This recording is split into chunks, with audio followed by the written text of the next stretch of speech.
Assalamu alaikum warahmatullah and welcome to Islamic Stuff. We are back with question number 28 जो कि again it's a frequently asked question.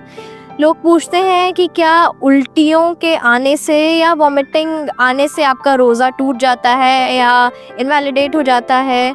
तो इस पे जो ruling है स्कॉलर्स की वो ये है कि अगर आपको वॉमिटिंग जो है अगर आपने इंड्यूस नहीं की है, अगर वो इनवॉलेंटरी है, सपोज़ आपकी तबीयत नहीं सही है, आपको नाज़िया फ़ील हो रहा है, आप डिज़ी फ़ील कर रहे हैं और आपको उल्टी आ रही है, इसमें आपका कोई रोल नहीं है और अगेन आपके कंट्रोल में नहीं है, तो इससे आपका रोज़ा नहीं टूटेगा। लेकिन वो उल्टी जो आप खुद इंड्यूस करते हैं, जिसमें आपका रोल होता है, जो आप अगेन आपके मुंह में आती है, फिर आप उसको डेलिबरेटली स्वॉलो भी कर लेते हैं। इवन अगर आप ये जो प्रोसेस है खुद उल्टी अगर आती है, अगर आपका इसमें कोई रोल होता है, आप इंटेंशनली जो है अपना रोज़ा इनवैलिडेट कर रहे हैं, आपका रोज़ा इससे टूट जाता है।